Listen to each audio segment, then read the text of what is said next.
Personal लाईफमध्ये yes, माझे left profile right प्रोफाईलचे खूप नाटकं असतात. माझं केसांचं कुठे खड्डा आहे वगैरे तो सगळा मला सतत तो करावा लागतो. त्या बाबतीत मी खूप पर्टिक्युलर आहे. हो, की मला अशाच अँगलचा मला भुवई लागते आणि अशाच अँगलची मला ती लाईनरची लाईन लागते शार्प. येस, तिथे हाय गाय नाही, तिथे मी जरा डोकं खाते माझंच.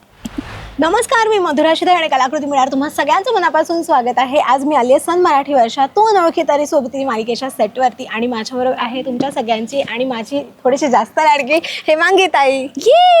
हाय, कशी आहेस? मी मस्त, खूप छान वाटतंय. खूप दिवसांनी मी तुला भेटले, म्हणजे प्रेस कॉन्फरन्सच्या नंतर डिरेक्टली आजच भेटलो. 2 महिन्यांनी. हो, 2 महिन्यांनी. आणि खूप मस्त दिसते. थँक्यू. छान लुक आहे हा. साडी गजरा आणि तो गजरा खरा आहे हे मला जास्त आवडलंय ना. येस, असं छान तो वास येत राहतो. मस्त.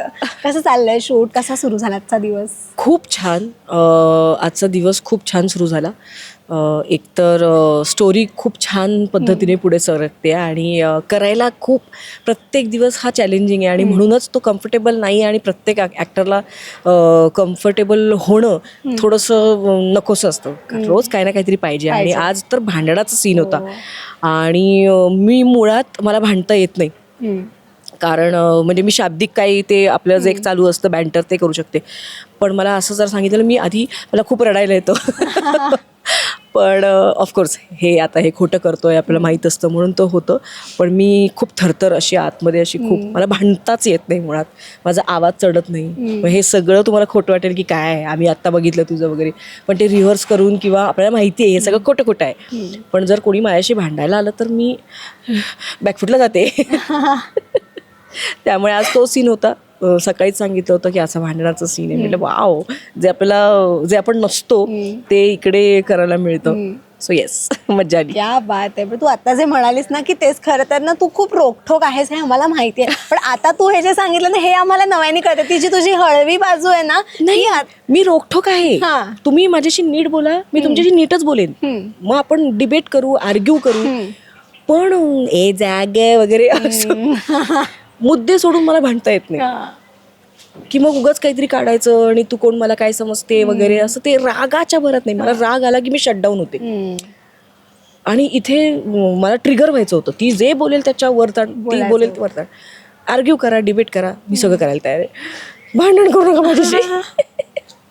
ह्या मालिकेच्या निमित्ताने एक चाळ संस्कृती एक अनुभवायला मिळते. सो तो एक अनुभव कसा, तू ह्याच्या आधी म्हणजे तू काम केलं आहेस भरपूर आम्हाला माहिती आहे, पण त्यामध्ये कधी ना कधी हे थोडंसं ही गोष्ट पण वाटायला आली असेल की अशाही पद्धतीचं ते ॲटमॉस्फिअर असेल किंवा लाईव्ह लोकेशन्सला जाऊन करायचं असेल. आता ह्या मालिकेच्या निमित्ताने सेटची मजा थोडीशी वेगळी असते. हो, मी खरं सांगू का, आपल्या रिअल लाईफमध्ये जर कोणी भांडण करायला लागलं ना तर मला असं भीती वाटायला लागते. ते त्यांचं भांडतायत पण मी जाऊन बघते की कसं भांडतायत. हे ऑब्झर्वेशन, मी कलाकारांना ऑब्झर्व करायला लागते की काय करतात, कसं ते त्यांची बॉडी लँग्वेज काय असते वगैरे ते बघायला जाते. पण एका पॉईंट नंतर मी घाबरते आणि मी तिकडून पळ काढते.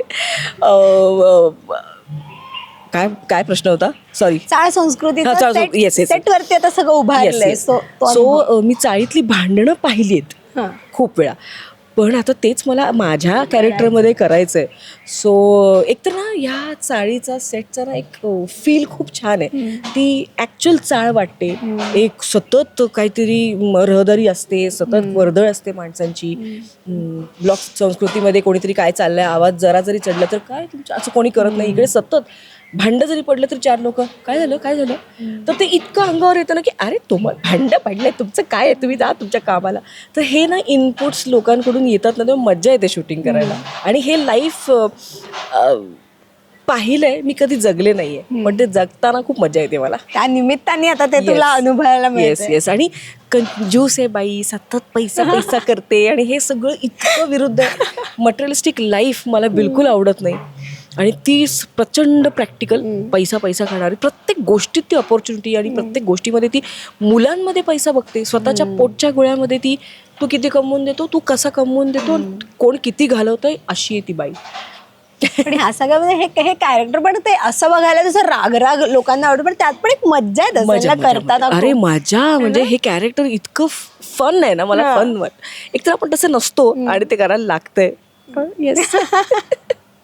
मालिका सुरू झाल्यापासून काय काय रिॲक्शन झाल्यात पण तुला, कमेंट किंवा तुझ्याच नवऱ्याची काय कमेंट होती हे कॅरेक्टर पाहिल्यानंतर? नाही, तो बघतो सिरियल, तो म्हणतो की बापरे किती वेळ गेला हे करायला तुला कारण त्याला माहिती आहे ना मी अशी नाही येते.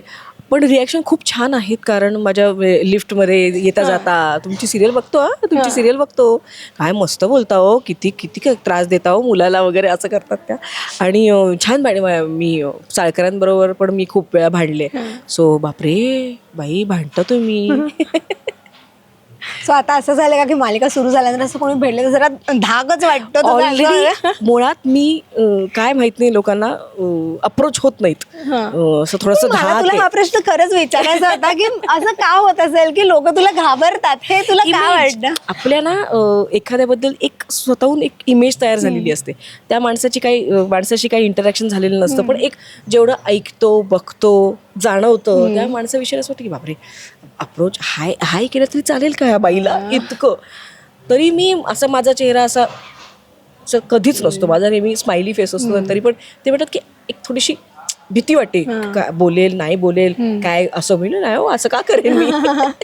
पण एकार्थी चांगलं आहे ना थोडासा धाक वाटतं एकार्थी चांगलं वाटतं असं. हा ठीक आहे पण म्हणजे हा म्हणजे ऑफकोर्स ते लोकांच्या डोक्यात राहू नये कधीच असं की कारण की जे दिसतं ते तसं नसतं कधीच. म्हणजे सोशल मीडिया म्हणा किंवा मालिका म्हणा त्या गोष्टी फक्त तिथे तिथल्या पुरत्या असतात. तो माणूस खरा तसा नसतो.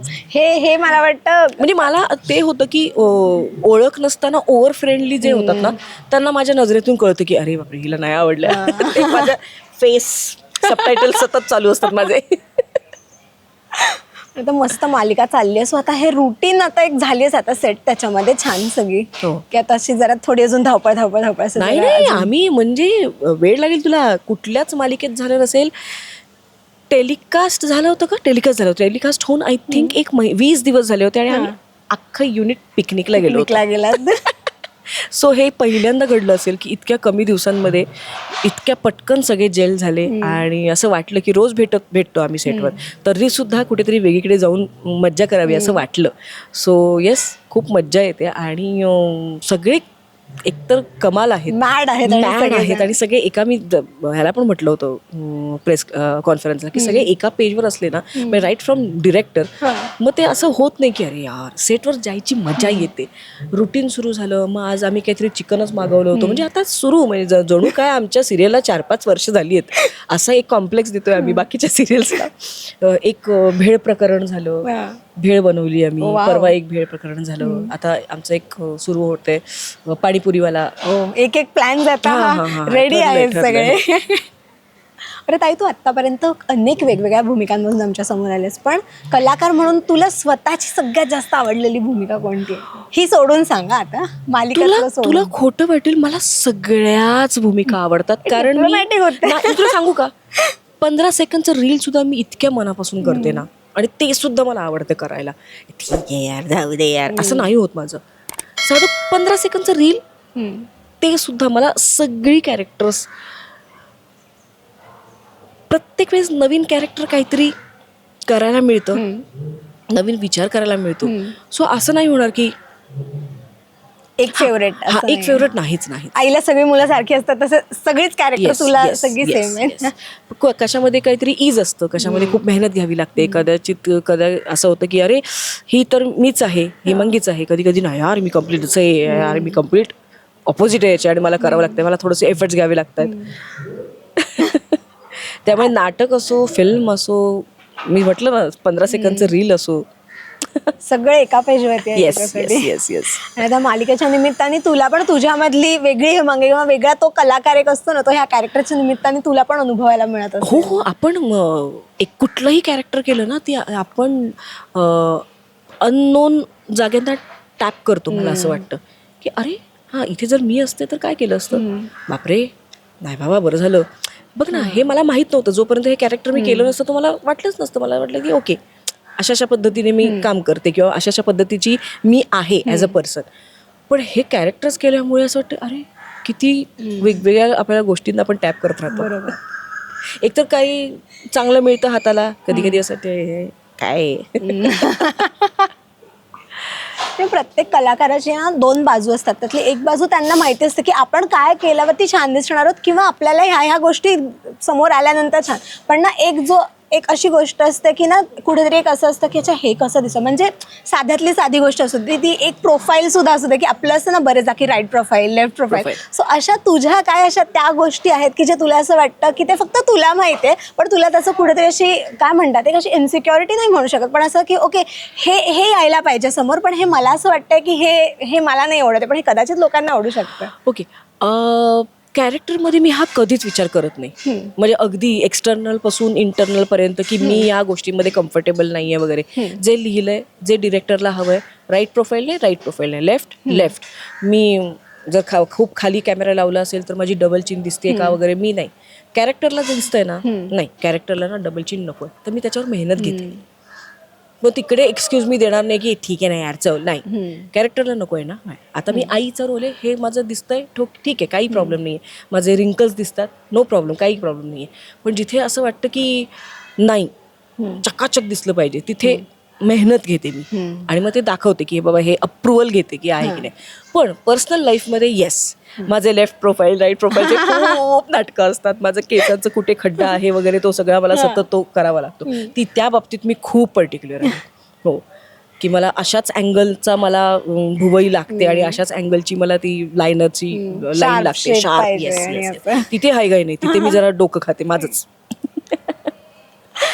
आणि मालिका सुरू झालेली आहे, सगळ्यांना खूप आवडते, छान प्रतिसाद मिळतो आणि Thank you. आता एक 35-40 एपिसोड मला वाटतं झाले असतील. हो. येस, आणि त्यामध्ये सुद्धा आत्ता मला असं वाटतं ना की इतक्या सगळ्या नवीन मालिका येतात ना सगळ्या चॅनल्सवरती, त्यात तुमच्या मालिकेला प्रेक्षकांची इतकी छान पसंती मिळणं, म्हणजे इतक्या कॉम्पिटिशनमध्ये आपल्या मालिकेला इतके छान प्रेम मिळणं ही पण खूप मोठी आणि गोष्ट आहे. ना सन मराठीच्या सिरियलमध्ये वेगवेगळे सिरियल आणि जॉनर आहेत. आमची आउट अँड आउट रोमॅन्टिक, साधी, simple, girl next door, boy next door वाली दोघांची टॉक्झिसिटी नाहीये तुमच्या मालिकेत, सगळं सिम्पल, म्हणजे अगदी अरे आमच्या बिल्डिंग मध्ये हे सेम असंच आहे, अशीच मुलगी आहे, असाच मुलगा आहे, तिची आई पण अशीच आहे, कजाग. इतकं रिअलिस्टिक झोनला जाणार आहे. त्याच्यामुळे येस, बाकीच्या पण सिरियल्स आहेत, वेगवेगळ्या एरियात ते कव्हर करतायत.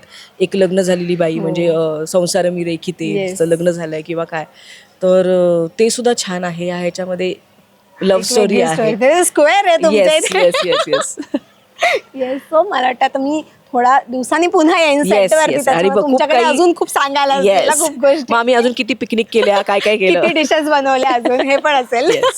येस, फार छान वाटलं ताई गप्पा मारून आणि खूप दिवसांनी भेटलो, त्याच्यामुळे मला खूप मस्त वाटलं, अशी खूप छान. आणि मी ना सगळ्यांच्या आत्ता मी 3-4 इंटरव्ह्यूज तरी केले आणि प्रत्येकाकडून मला तुझ्याबद्दल हेच ऐकायला मिळालं की इतकी छान अशी एनर्जी असते, अशी छान वाईब येते तुझ्याकडून. त्याच्यामुळे मी सगळ्यांकडून हेच ऐकलं आणि मला पण अर्थात मलाही तेच वाटतं. ऑलवेज मी तुला आत्तापर्यंत जितक्या फार नसू आपण भेटलो, पण 3-4 वेळा जे काही भेटलंय मला तीच वाईब आली तुझ्याकडून. सो मला खूप मस्त वाटलं, मी खूप एन्जॉय केलं तुझ्यासोबत बोलणं. थँक्यू, हे you made my day. Thank you so much. आणि मालिकेसाठी तुझ्या इथे सगळ्या प्रोजेक्टसाठी wish you all the way. Thank you so much. Rasika हो, कलाकृती मीडिया म्हणजे मनोरंजनाची लयलूट. मनोरंजन क्षेत्रातील किस्से व घडामोडींचा आस्वाद घेण्यासाठी कलाकृती मीडिया या यूट्यूब चॅनलला सबस्क्राईब करा आणि व्हिडिओ लाईक करा.